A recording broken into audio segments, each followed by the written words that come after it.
Hello, ladies and gentlemen. We are back at the Tech Town Square with James Azar and Eddie Doyle. Thank you very much for joining us again. We've got another epic show for you today. Welcome, welcome. Please subscribe, hit the alert button, do everything you need to do to stay in communion and contact with us. That is what the town square is all about. Ours being a tech town square with James and I being, I don't know, techies, let's just say. So we are here to help decipher, interpret, learn, contribute, learn ourselves, teach anything about technology in a town square forum where we are free to speak our minds about certain issues. And this week's issue, Facebook in the news against the world's first trillion-dollar company, Apple. So, tribulations of a trillion-dollar company. There is a lawsuit with Epic, the gaming manufacturer, against them. We're going to get into this. There's a fight with Facebook on the new privacy settings that Apple, thank you, Apple, has put into the iOS for their mobile devices. As usual, anything that James and I say on this call, on this podcast, on this show, are our own opinions and do not reflect the opinions of any organizations that we might represent. James, let's have an amazing show, man. What do you say? Yeah, man. Hey, Eddie. Good evening, everyone. Thank you so much for tuning in. So very excited. Let's get our first comment out of the way here. It's our good friend Matt Lee. Good evening. Good evening. So Apple. What shall one do with a company like Apple? The first trillion-dollar company, perhaps the most innovative company, arguably, in the last 20 years? Probably. Arguably. I'm saying arguably. I'm not saying definitive. It's up there, right? Top five. Top five. Changed the way we do things forever. I mean, I'm a Mac guy. Of everything I've got around me is a Mac. Well, and did Steve Jobs actually invent the personal computer, or did he bring it to market? Kind of like, Henry Ford, right? He bought the car to market. Yeah, Microsoft already had a PC out. Okay. But he made it cooler because all of Microsoft's PCs were horrible. Let's get to this comment. One, no, we lost the momentum for Mr. Paisley. No, you did not. So my friends at Wounded Warrior sent me this wonderful shirt. That's very cool. Which I will wear with this wonderful hat if we can get to $5,000. I want to see you, Mr. America, straight up. So, Mr. Do not give up. I will post the link. Go and donate to Wounded Warrior. We'll be pushing this fundraiser for about 10 more days, and then I'll close it. And wherever we're at is what we'll donate. So if we can get to 5,000, I'll be forever grateful. I know the Wounded Warrior Project will be as well. So yes, you do get some Paisleys. What are we at right now? What was the last count? 2676, I believe, as of this morning. Okay, beautiful. All right, good to know. Thank you, everybody. I may do a matching drive next week. So I may do like a $500 matching drive. So if we can get $500 in 24 hours, I'll throw in another $500 and match whatever people put in. And maybe we'll extend it one more week because we've got some potential corporate guests coming. That's a secret for a little bit later, ladies and gentlemen. It's going to be a lot of fun. But hey, those guys have got deep pockets, right? Yeah, absolutely. So Apple to me is very interesting. So for those that have been kind of buried in cyber news and not really technology, you got to look at what's happening in between Epic and Apple. And Epic, for those who don't know, these are the guys that created Fortnite. So if you curse anyone for your kids playing Fortnite around the clock, it's the folks over at Epic. So the folks over at Epic, kind of to give you a little background, if you host an app in the Apple App Store, Apple gets a 30% cut of any purchase anyone does on your shop. So when you're paying $10 to someone, they're not really making 10. They're making 7. Apple's making 3. Epic, which had Fortnite on the App Store and was like, rah, decided to create their own payment system within the app. And Apple banned them and said, you're violating our terms of agreement. And it is what it is. Now, you were telling me earlier, how much money did Epic make just being on the App Store with well, maybe it's not just Fortnite, but in their history so far? Epic has made $5.5 billion in calendar year 2018 and 2019 from what's it called? From Fortnite. And so I'm looking at some of these comments and I'm addressing that as we go. And I want to post this link right now on LinkedIn here. So sounds good. So Eddie, that's where we're at. And David, I'm going to post this link here in just a moment for you. Yeah, let's get the Wounded Warriors post on. So to frame out and finish the foundation of what we might well discuss today, but hey, audience, lead us where you want us to go, is look, Epic made about $5 billion over a couple of years in the app stores, right? Through mostly the game Fortnite. I imagine also sales of other, the CDs that you get. I'm old school. I don't game. So this is kind of a different world for me. Well, they did violate Apple's terms and conditions. So interesting to see how that lawsuit might pan out. But the lawsuit isn't just about violating the terms and conditions. It's about monopoly. Have I understood that right? I think so. I think what they're claiming is I've got no other choice. It's like, yeah, but Apple created to think of the retail world, the storefront. So they created a massive store and said, we'll take 30% of anything you sell in here. Hey, if you don't want to play in that store, go play somewhere else. It's sort of my knee-jerk reaction, but I want to mature the dialogue from that. So here's something really interesting. And I think one thing I've learned from this whole trial that's going on right now is how corrupt the gaming industry is. So PlayStation and Xbox also charge game makers money. And it's also 30%. PlayStation just reduced theirs. But is that corrupt, or is that I've created a technology like Xbox that Microsoft paid, I think, $6 billion for, if memory serves me right? So they created a platform. Why not just charge anybody that wants to layer a game on top of it? Because it's a gaming platform to begin with. It used to be before the interconnectivity of gaming online, right? Okay. I don't know. I mean, we might have some old school people watching the show, so they'll remember this. But when I played Madden, I never played against someone unless that person was right next to me. So what you're saying is before people bought the CD of the game, Microsoft wouldn't have gotten a penny, and that's just the way it was. Today, though, because it's online streamed, they're taking a 30% cut. I don't know. I'll go so far as to say how corrupt that is, but it's a hell of a racket, right? It's a hell of a good deal for the people that were first to market creating the platform. So this to me is kind of like the balance of innovation versus greed versus privacy versus culture versus, is a court gonna dictate a business model to Apple? Does the court even have a right to do that? Exactly. I don't think so. And look at Matt's. Yeah, Matt's saying that 8% rev share on a typical SaaS model. Yeah, I mean, if I look at those, 8% seems to be the kind of fair thing. Entertainment is and I think this is probably what you were getting at, Jay. Entertainment is a heck of a ruthless business that has so much money in it. So 30%, that's a steep amount of coin. That's a lot of money. But if you think about Walmart and Costco's business model, they're kind of similar. I remember Walmart taking a little bit of heat in the kitchen because their terms for paying their vendors, let's say, I'm going to sell this mouse, right, through Walmart. Terms are typically net 30. So after it's been sold, Walmart have got 30 days to pay me, the manufacturer of it. Then they move their terms to net 120. 120 days. So me as the small Joe manufacturer of that mouse doesn't see any money for 130 days. Walmart sells millions of them across the globe. So actually Walmart isn't in the retail business. They're in the finance business. So you bring up something very interesting. Walmart's getting into the gaming business. They're building a gaming council. No kidding. Really? And this has also been something that's come up in this lawsuit. So this is why this is so fascinating for me. And the topic that we wanted to bring to the town square tonight. We don't always want to talk cyber. And next week, we're going to have an awesome show. I promise you guys. But this week, this show is going to be epic. Danielle says buying and selling games versus subscription, right?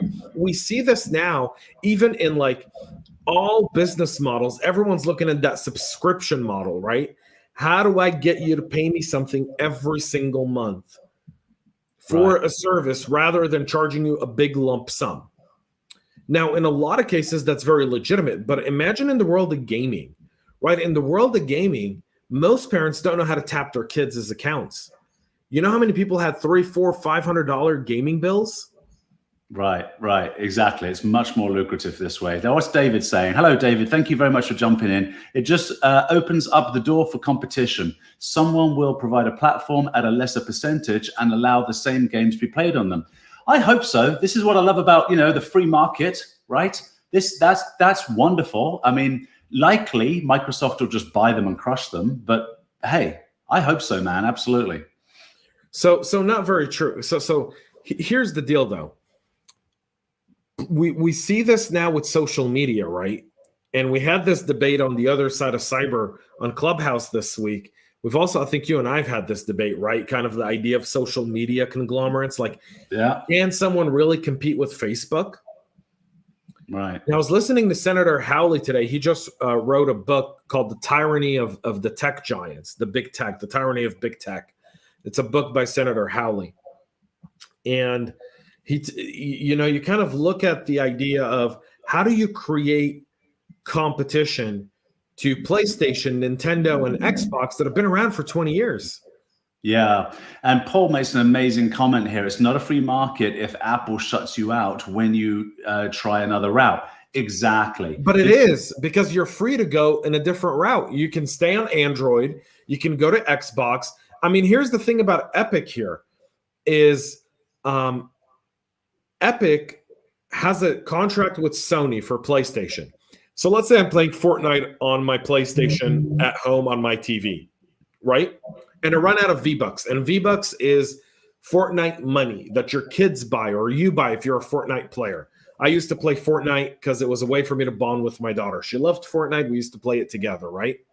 So if we're on PlayStation playing on TV and all of a sudden we're out of V-Bucks and we want to use it, the quickest way for me to add money to my account was through my iPhone. Because I just Face ID, I made my purchase. 10 seconds, my account's updated, game over.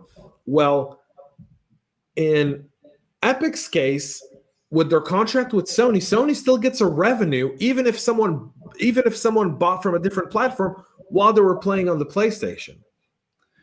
That is rough, right? That's a rough ride, and but the trouble is, it's like, why do you go to Apple to do that purchase? They've got the investment in Face ID. They made it a very seamless experience for the user. They spent a ton of money. And we said this right at the beginning of the call. Apple made computers cooler. That's what they do, right? They don't really innovate in that sense. They just make this current stuff even cooler. That's the innovation. So they should be rewarded for all that R&D, for making that beautiful user experience because you prefer to go to your phone to make the purchase.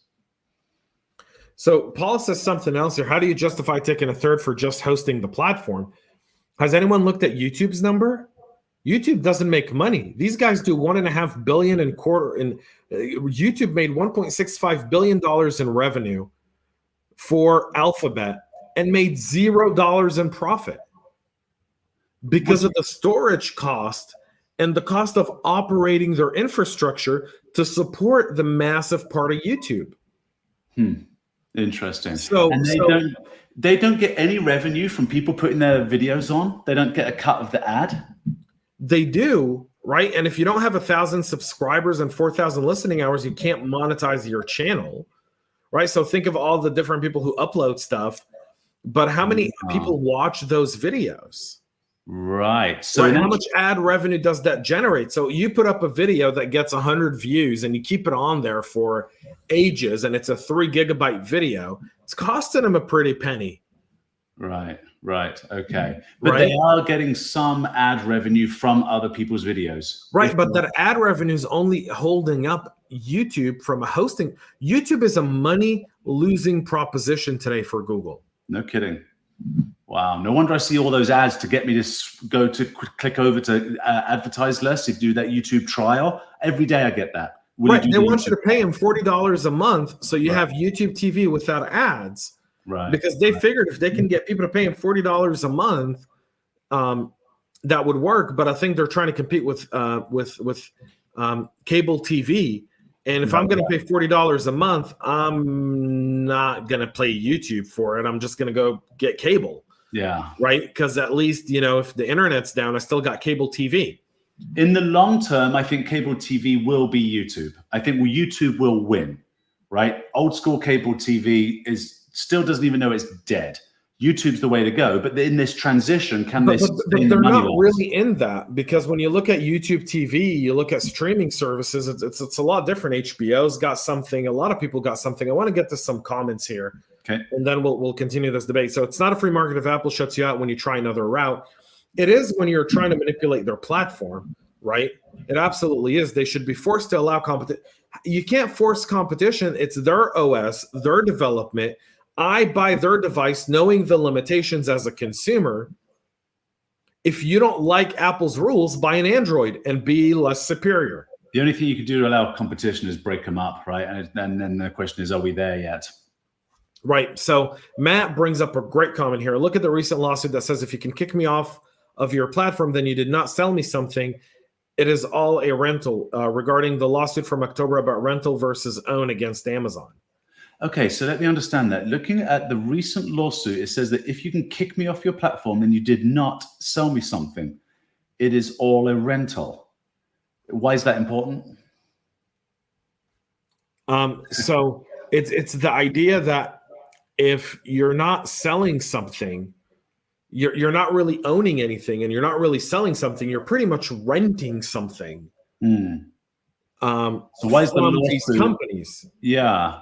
So that's interesting. Like, I know, Matt, you're going somewhere here, man, but you got to help me out. I haven't quite got the CPUs to latch onto your your sentence there. So fill it out a little bit more. I want to come back to that, Matt. So we'll get to a few more comments. Apple took control of the marketplace. Not really. Android's got a marketplace. Samsung's got a marketplace. But Apple's more dominant because guess what? People feel security with Apple's App Store. How many malware apps do you see come out of an app store? Well, I think Paul's got an interesting point, because I think what he's looking at also is that at the beginning, before Apple created the App Store, apps were starting to be created, and you were buying from various different places online. But then they created this amazing user experience and took control. I'm going to say they earned the user experience, because that took a lot. Right. That salute to the fact that, hey, that was pretty damn cool, having an app on your phone. Yeah, let's keep going. So Paul disagrees. He says, oh, not really true. They wrote it off talking about YouTube and made drunk money on another. It is, but now they've separated. Google separated. YouTube is its own entity. Alphabet's its own entity. Google is its own entity. And Google's all their separate businesses are all their own entities. And so challenge there. And then this again goes to YouTube, also kills off the other competition. So Paul, do you want Apple to have more competition? Because right now you're kind of creating an oxymoron here, which is in one sense you say Apple doesn't allow competitiveness, but neither does YouTube, right? Miguel says hello. Hey Miguel, how's it going? I'm not a leftist, but I finally disagree. I get it, Paul. You're good people, man. I know that. They're renting me and my data and then telling me I don't have any sort of control. That's interesting. Needs to come into place. But that's the one thing Apple doesn't do. So Apple isn't selling your data, right? But Apple is starting their own ad engine. So if you want to advertise on apps within the Apple App Store, you can do it directly through Apple. You don't have to go through one of the channel partners, which seems very logical, but they're not selling any analytics. They're just allowing you to do cross-app promotion. Danielle says, if you could choose your programming, I would switch back to cable. I don't need ESPN. I haven't seen ESPN in like 10 years. And every time I tune in, I just get more and more upset. My barber, Jack and Son's barbershop here in Georgia, he always puts in ESPN, and when he sees me walk in, he changes the channel. Because I'll just sit there and complain about it the entire time he's cutting my hair. Matt Lee says false advertising about his previous comment. Okay, so going back to All right. Oh, good. We've got lots of comments. This is great, everybody. Thank you. So, okay, false advertising, if you will. So looking at the recent lawsuit that says if you can kick a platform you did not. Oh, I see. Yeah. So they're false advertising. They're essentially saying you're buying something. You're not really. You're almost renting it, but you're renting it. It's kind of like an Airbnb where someone can decide what they want or don't want to do. Yeah. David says you're paying for the service. Yeah. Go on. Yes, keep going through these comments. They have a rent for $5 and a sale for 10. They're no different than other rental periods. True. By Matt. Android 34 malware built in. Apple much harder to slip through their Q&A and testing methods. If you've never tried to get an app on Apple, you don't understand how rigorous they are. Yeah, that is absolutely true. They're rigorous. Right. So there's a value, right? Because downloading an app off of anything before an app store, you didn't know. They're doing all of that police work for you. So that's, it's just like 8%, maybe 12%, 30%. I'm still stretching, but up to them. Anyway, keep going. This is great. So David says, and you're paying for an ongoing development, iteration, and improvement cycle, allowing a project or game to have more life on the market rather than creating new IP. That's very true. But imagine, so I think the 30% isn't exaggerated, by the way. And I think this Epic lawsuit, Apple's lawyers are actually contending that Epic did this just to sue Apple. Interesting. Right? Because they pay 30% to Microsoft on Xbox. They pay 30% to Nintendo and Sony. They pay 30% to everyone else. But so why did they sue Apple? Why are they complying with everyone but suing Apple? That's Apple's defense here, is they're saying, listen, Apple's it's where they earn all of their money. It's where they earn probably 70 or 80% of their revenue. And they don't want to, they see that 30% and go, man, we could earn an extra $1 billion if we just paid them less. And so greed takes over on this one. But at 30%, if I'm a consumer and that's the platform I want to use and you don't want to offer me the game, that's fine. Maybe I won't play it or I'll play it on a different platform. Paul says, before Apple was BlackBerry, who gave administrators control, Apple said, let us run this for you. Apple, he's talking before Apple, it was BlackBerry, who had admin control and kind of ran everything for you from that perspective. And you want Apple to have more competition. And Apple has a ton of competition. They have the Android store, right? Samsung's got their own store. LG has their own store. Nintendo, Microsoft, everyone has an app store. Who doesn't have an app store anymore? Interesting, though, when Paul talked about BlackBerry, because I hadn't thought about those guys in years. That was a fantastic technology. You could say about BlackBerry 15 years ago, the same things you say about Apple today, I think. It was that good. And they disappeared. It was an interesting case study, right? Because those guys are gone. And I don't know whose point it fortifies, James. Yours, because it's like, yeah, Apple could then disappear because you can have open competition. Or some of the other points, which are they're way too dominant. They need to be broken up. But anyway, BlackBerry fell apart. Yeah, it's very interesting. Apple doesn't sell your data, but don't think it's not part of the equation. Apple is very transparent with their privacy policy. They also let you know how they use their data, and they give you the option to opt out. You can send data to Apple, or you can choose not to send data to Apple. It's buried in the privacy settings, but they're giving you the option. Other organizations don't. Miguel talks about, I only watch UEFA games. Go Manchester, right? Shlomo's joining us again. And so, hey, Shlomo, free market is great. The problem is that it allows big companies to buy and eliminate competition. That's a good sentence, because I'm a free market guy, Shlomo, but you're right. That's right. And this is what we saw in the .com, craziness, and still a little bit sense. There was a funny Simpsons episode where Homer's talking to Bill Gates, and this is actually Bill Gates' voice. He's very self-deprecating. I thought it was pretty funny. And he's talking about some stupid invention that Homer made that is a piece of junk. But Bill Gates is so afraid of anything new that might threaten his empire, he buys it, takes a big sledgehammer, smashes it, and then just walks out of the garage, right? And it's really cool because it's like, yeah, that's the point. Yeah, slow-mo, exactly. But here's something very interesting.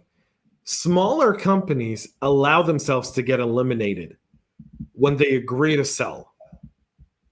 Or get crushed, though. I think it's a little bit of a Godfather move, mate. It's just like, you know what? You can take $500 million from us now. It'll be amazing, which is a hell of an attempt.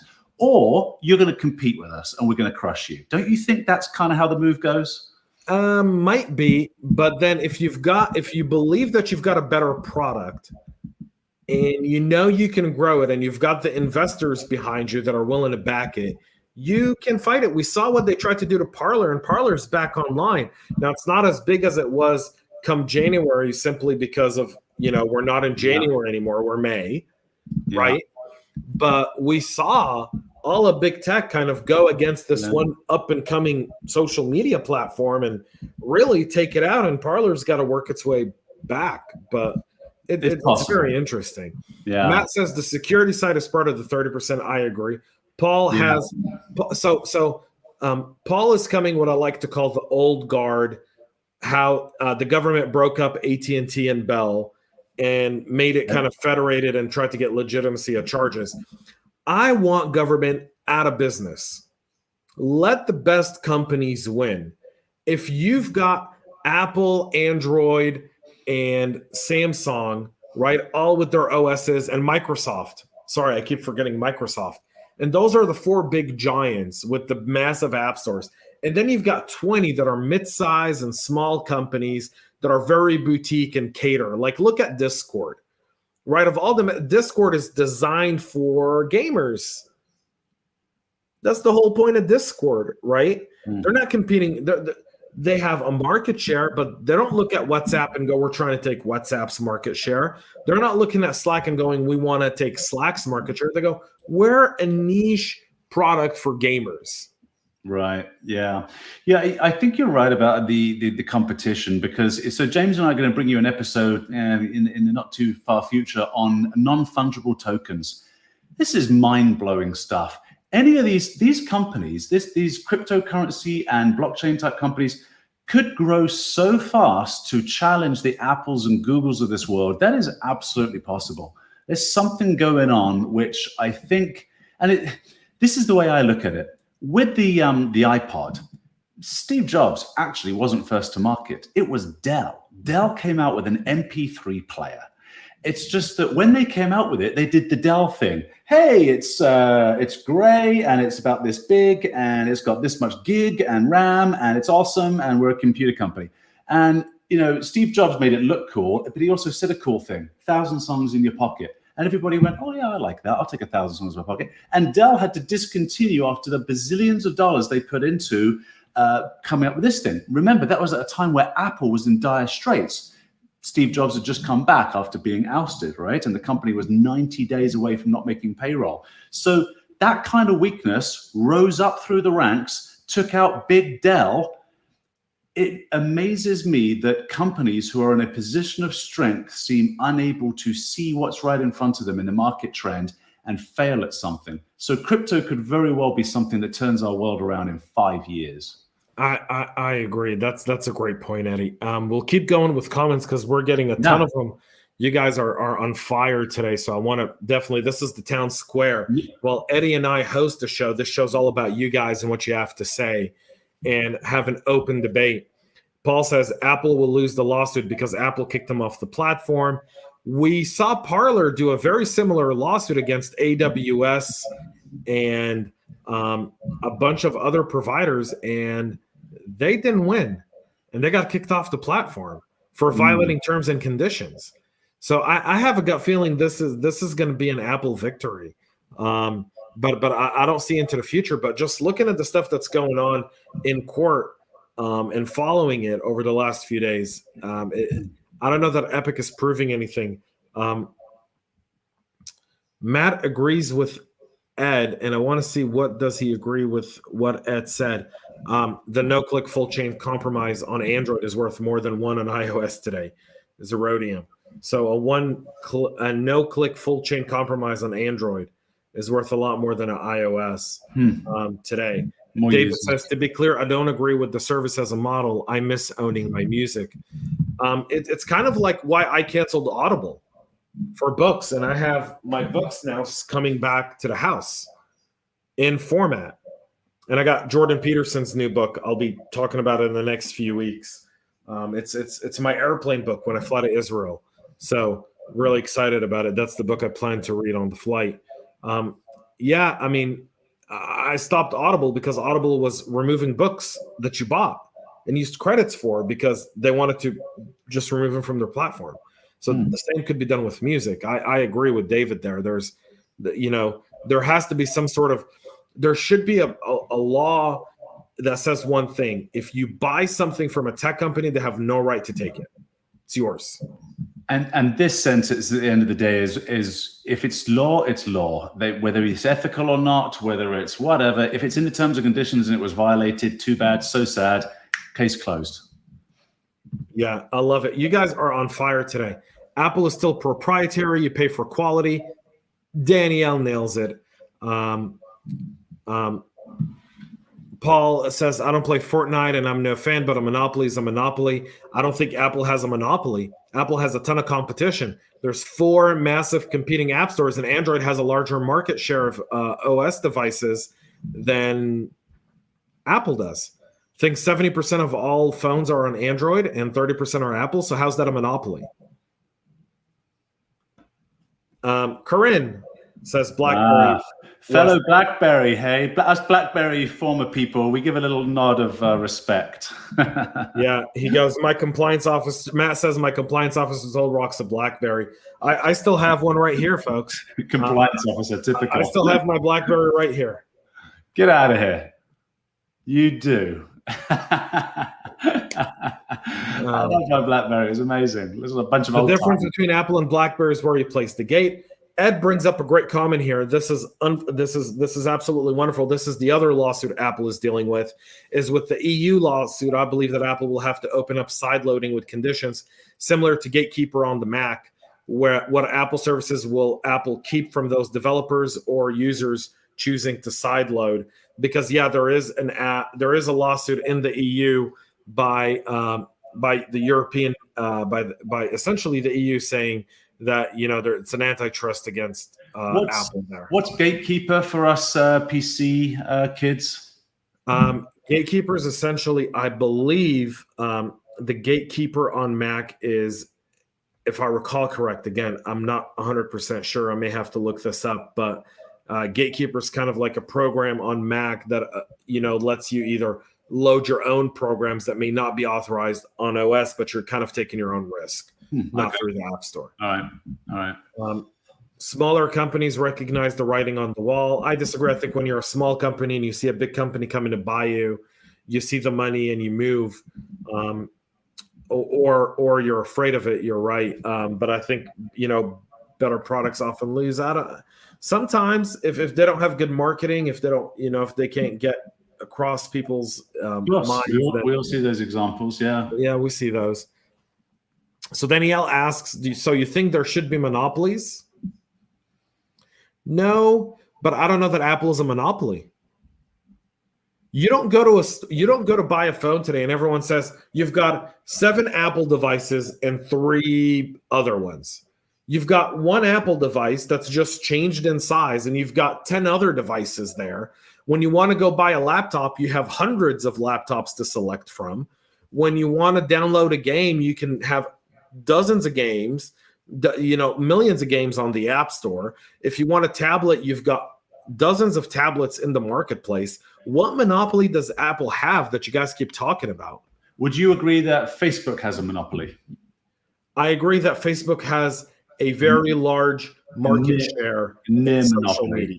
It's more than an oligopoly. It's a near monopoly, let's say. So that probably helps the listeners, right? That's because so argue the near monopoly piece, right? Because there are other platforms out there like Google Plus, but they died, right? Or nobody went there. So it's almost a monopoly. But those other choices are just not choices. Could be. I like that, Eddie. All right, let's go. David says the fear or concern is when a company goes out of business, changes business model, or whatever change impacts the user losing access to your content if you have it stored or invested in their e-shops. Also, when big tech decides to change its business model and we consumers can't have an alternative because music or pictures or what have you are tied up in the proprietary tech, turning to things like Google Docs or free platforms, fight that. But then we, of course, lose privacy. Very, very good statement. Interesting, hey? Yeah. We know that, but I think you articulated it very, very well. We've traded privacy for, not freedom's not the right word, but the opposite of monopoly, right? For more choices. All right. Let's keep going. This is great. We're having a conversation. We've got a ton of comments. I want to try and get to all of them on the show today. We will. So, Paul, who I know Paul personally, for people watch the back and forth, this is essentially a typical coffee meeting that Paul and I have. Paul and I both serve on AFCEA Atlanta chapter. He's the president of the chapter, and I've known Paul for 5-6 years now. So when Paul and I go back and forth, please, folks, understand this is our open debate, and it's the beauty of the town square. And I appreciate someone coming with a different point of view. I really do, and I respect it, and I enjoy it. And thank you, Paul, for being a contributor and kind of playing the devil's advocate sometimes, making us think critically and helping us maybe form better opinions. Sweet of you to say so, man. That's cool. You know, I can't believe I hear James saying this. My kids told me that Discord's for gamers and pedos. Small companies can't scale effectively. So Discord is for gamers and pedos. That might be the case. It's not might be the case. Wherever there's kids and gamers, there's pedophiles. That's just, you know, if there's shit on the floor, you're probably going to find some flies over there hovering right over it.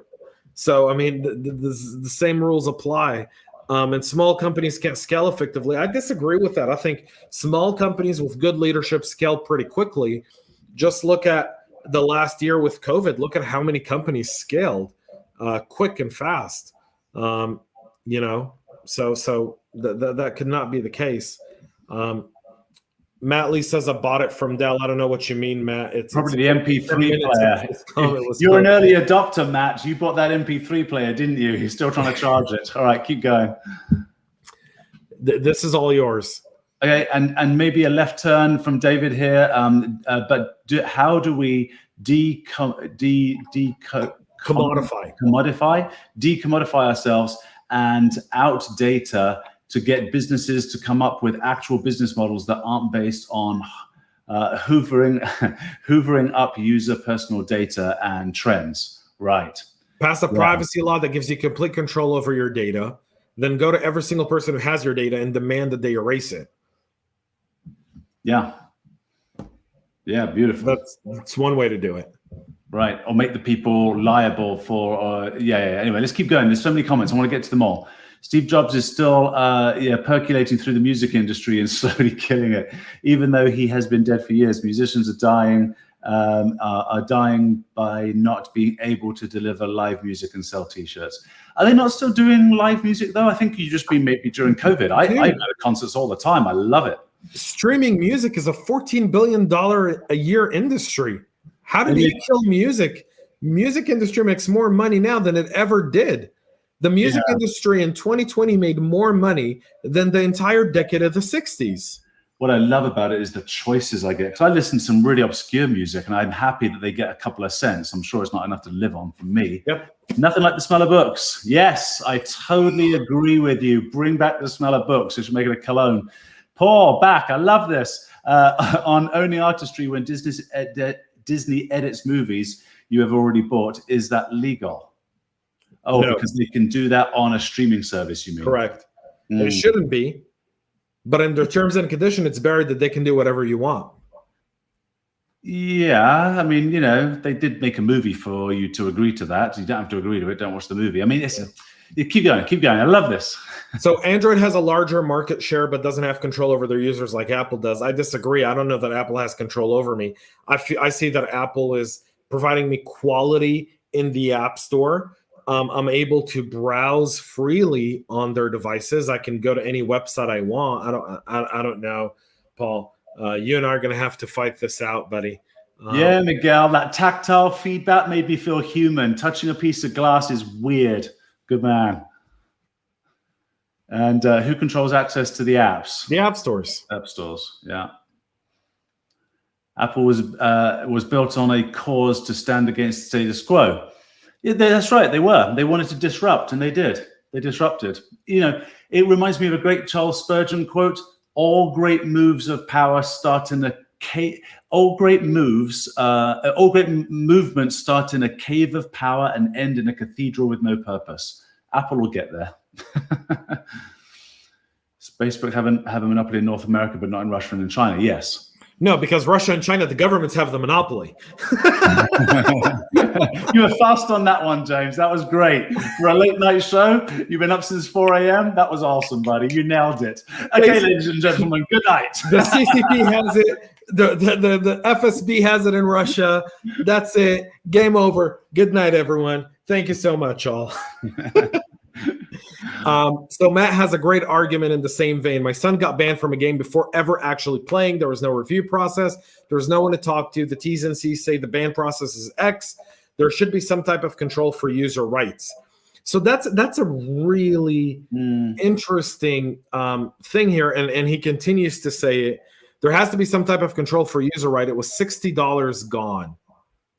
Well, and it's not only that, it's the exclusion from the community, right? So this is where I would say, because I'm a libertarian, the company makes it, they say that here are the rights, too bad, so sad. But if there's such exclusion that, let's say it's a kid who's, doesn't get to participate under lockdown with his friends because they're all online playing some game, he's not allowed to be there. There's a case to be made for the greater good. I can't believe I'm saying that. But that's what I would argue. And I think this is what you're arguing too, not just the $60. No, I agree with you, Matt. But I think this is where we should have and we should establish maybe.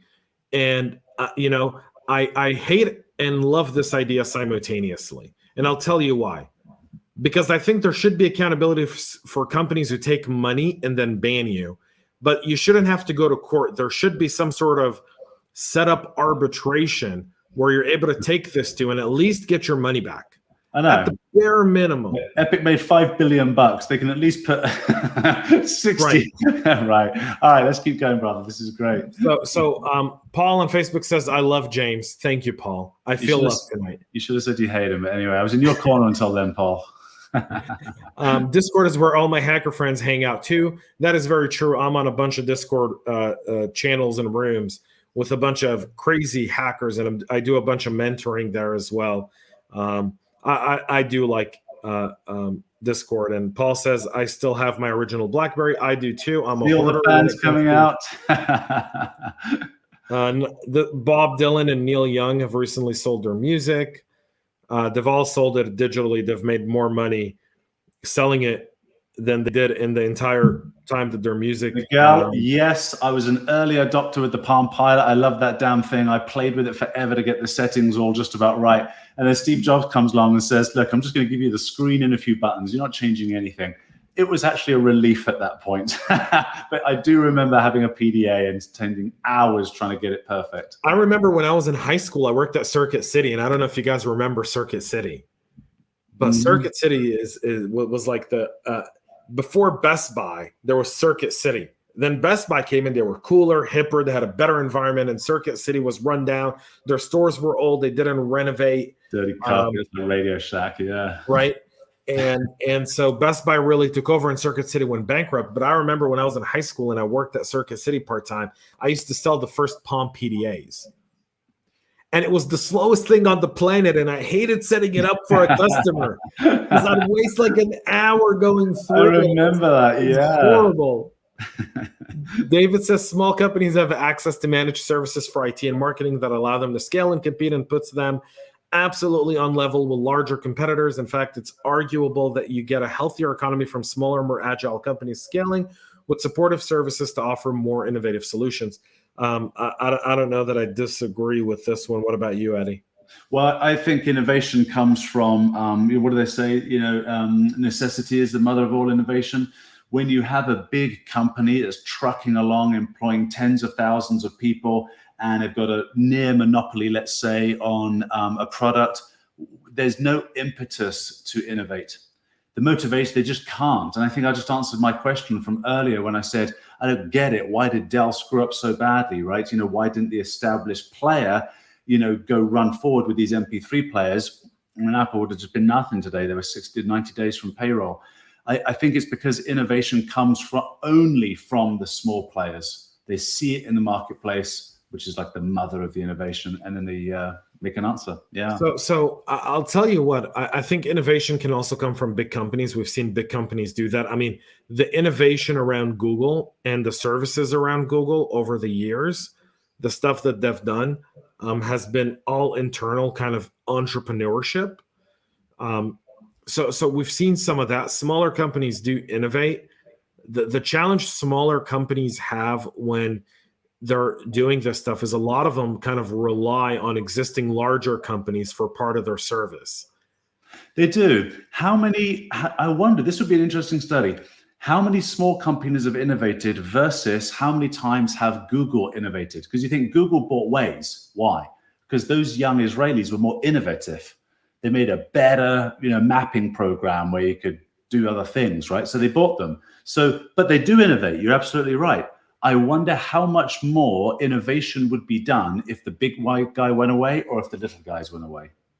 Yeah. Anyway, let's keep going. So, David says, I love starting my mornings and endings my afternoon with James's content. Thank you, David. Oh, thanks, David. Lovely. That's awesome feedback. Thank you. My son went through that. David says, my son went through that recently, talking about what Matt's son went through, and they actually reviewed it. PlayStation did a good job reviewing the false accusation. Again, when you're looking at a company like Sony, right, and PlayStation, they understand that they got to have some sort of dispute resolution process in place, and they've got to be fair about it, right? Because they want to keep as many users on PlayStation. But that to me is good to hear. What about a company that takes your data, sells it, then bans you? You're talking about Facebook, Twitter, YouTube. Paul says, how can I hate James? He's in black. He's back in black tonight. I am. But for those of you that want to see me supporting the Wounded Warrior shirt, you can go donate now. The link's on our LinkedIn page. Or you can go to cyberhubpodcast.com and donate there as well, directly to the Wounded Warrior Project. So that's awesome. Matt says, I allegedly remember placing malware on the 386 demo Packard Bells there. David says, Fry's was the place to be. Geek store the size of a Home Depot. The last Fry's in Georgia just closed, man.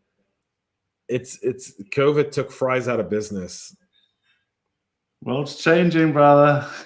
It's just the way it goes. Innovation is painful, right? Birth. It is, and some of us, it's the stuff that dies, that goes away. Danielle says there are digital forensics for Android and Apple devices, but limited resources on BlackBerry devices.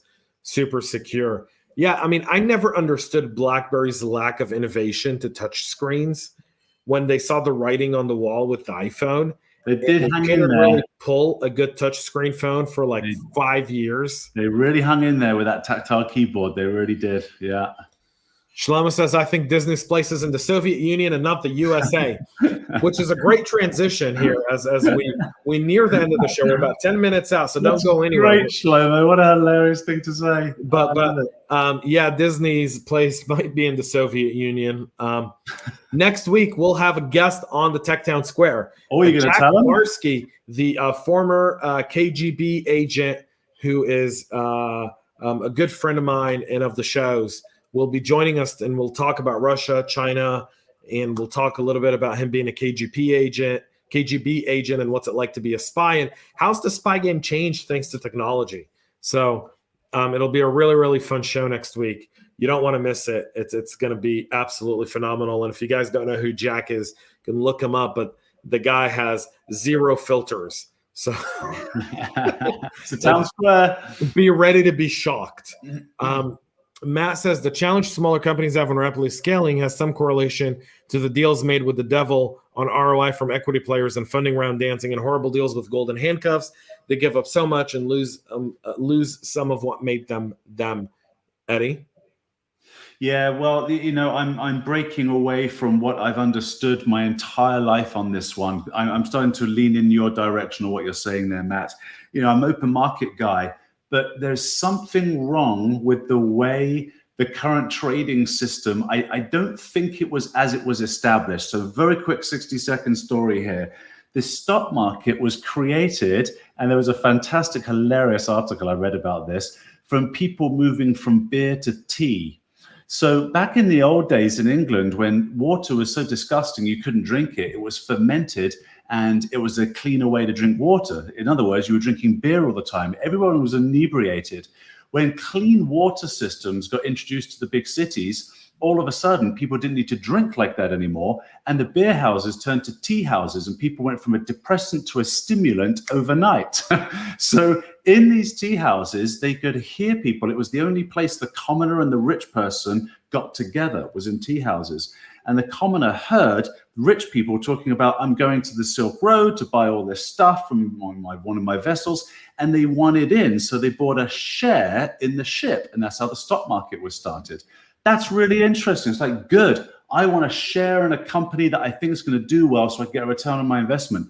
What the stock market is today rewards people like Enron. Thank you, Matt. Good comment. But here's the deal. So in the maturity of the market, we saw a lot of failures, right? And people were defrauded of money. And when people lose money, where do they look for? Who do they look to blame? Government. And then government comes in, and Ronald Reagan thinks, well, what was it, like the three scariest words in English is, I'm from the government, I'm here to help, right? Like that's like the scariest. That's like the scariest sentence. So in comes the government, and they established a Securities and Exchange Commission, and their job is to make sure that if you sell shares, you're doing it under rules and regulation. But what they've done is they've made the bar of entry so hard that smaller companies have no chance to get into the stock market anymore. I imagine someone like Milton Friedman could absolutely argue that government interference is what caused the free market economy to turn into the devil that it is today. It's a great point, though, Matt. It's brilliant, brother. All right, let's keep going.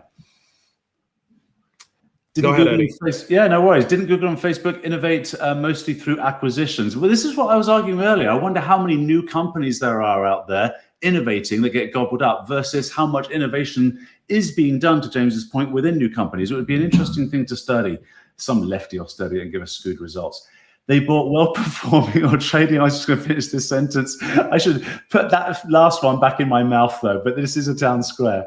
They bought well-performing or trending technology and fold it into the landscape, possibly killing the flow of the company had before. Yes, 100%. I'm with you, brother. All right, moving on. Awesome. Let's see. Paul says, I'll make a donation to you just to prevent the return of the Paisley. I don't know. I think more people want to donate so that I don the Paisley more. Don't try to short the stock market, Paul. It's not going in that direction. We want him to wear the ugliest Paisley on the planet. We're trying to put the money that way. Let's rip the Band-Aid off.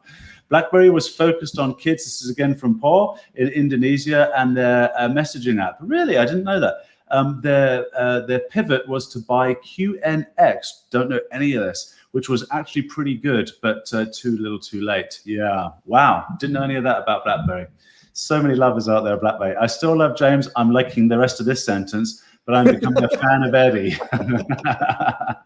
However, vodka is, I should have kept reading before I said that. Vodka is much better than beer or tea.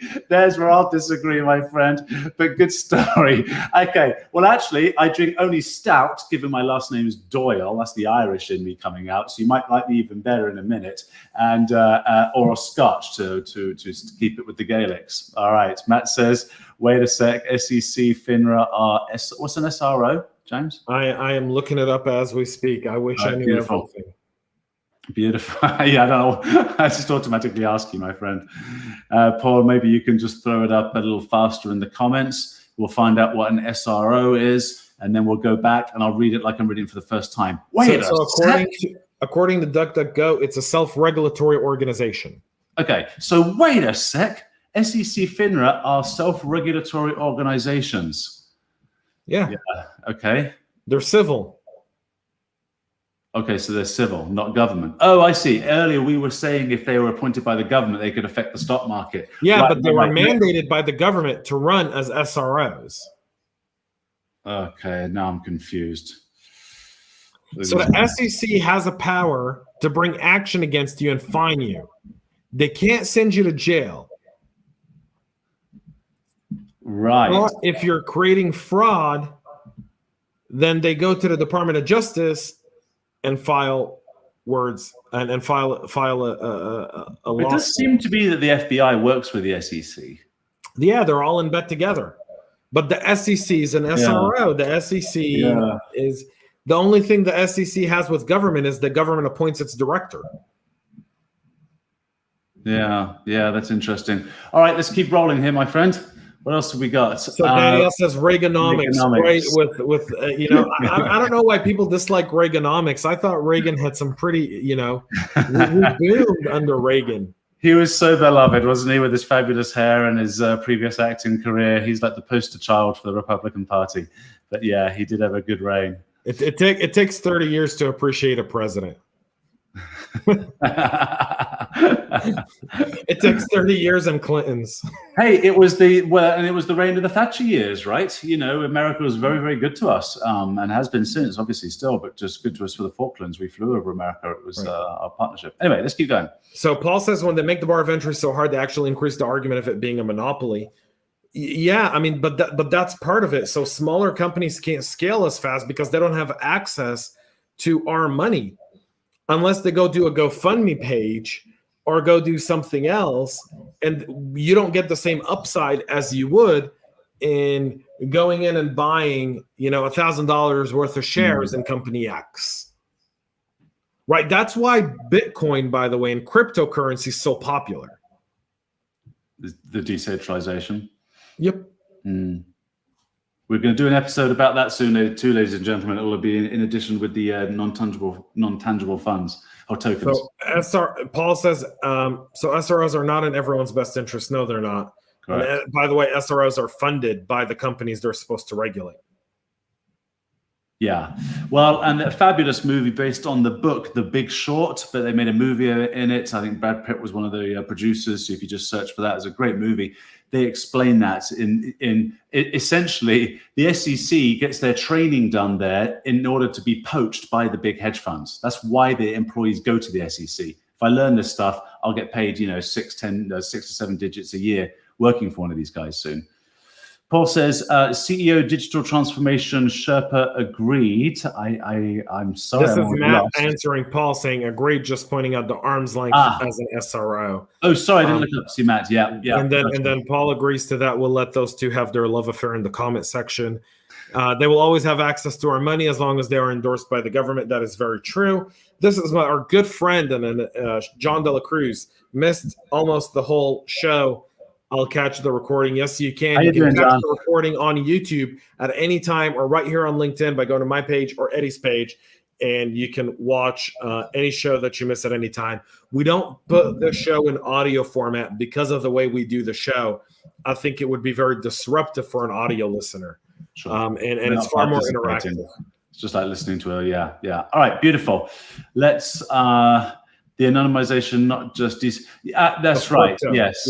Yeah. But it's not really anonymous. You know, some of it is, but you know, we're able to track Bitcoin wallets and see what people are doing, and that's how we catch some of these threat actors. Point. I had a company call me the other day pitching me their stuff, and what they're doing is they are tracing for anti-money laundering laws. So if you're a bank, you can't take dirty money, and so they're able. So one of the resistances to banks taking crypto and entering the mainstream is, of course, well, where the hell's this money been? So this company just traces it all the way back because it's actually part of the ledger. So that's a yes. It's also kind of a no. Anyway, crypto got its start in the black market, and you know, the internet got a funny start too. So this is life. It is. So, folks, we're at the end of our show. Thank you all for spending an hour with us tonight on the Tech Town Square. I know Eddie and I are grateful. Next week, Jack Barsky, former KGB agent, former spy, now loves this country, loves America, is going to be joining us here to talk a little bit about Russia and China, talk a little bit about how technology is being utilized by those nations, how it's upending the spy game. It's going to be a very, very fun show. So bring your friends. Come ready. Come loaded. It's going to be a very, very fun show. I promise you that. And Eddie will still be with me next week. All right. There's a comment like, what? No, Eddie? No.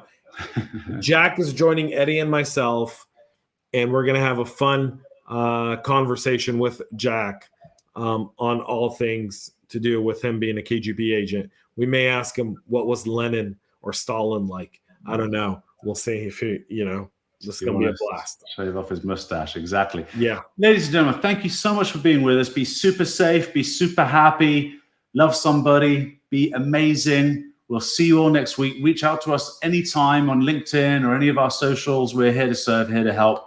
And if you've got ideas for the show, let us know, because we'll take it apart and have a great conversation and bring these amazing people from James's network in, like ex-KGB agents. I can't wait for next week. Yeah, me too. I'm so psyched. All right, folks, that's it. Have a great night. Have a great rest of the week. Tomorrow is Thursday. You can catch me at 9 a.m. live. Other Side of Cyber also at 7 a.m. tomorrow with my good friend JJ. So if you wake up that early and you're up at 7 a.m. tomorrow morning, join me and JJ as we do the Other Side of Cyber. And then 9 a.m. I'll be with the Practitioner Brief. Go catch CISO Talk. Today I landed a brand new episode, part 2 of my interview with Ron Green, the one where a lot of you guys sent me hate mail going like, I hate you. Why did you stop it? I don't want to sign up for anything else. You clickbait, ass switching a-hole, James. You can go catch it. It's right now available on YouTube or on the CISO Talk podcast channels on your favorite podcast listening platform. On behalf of myself and Eddie, have a good night, folks. Thank you so much for watching and tuning in. And we'll see you guys next week. Cheers. Bye.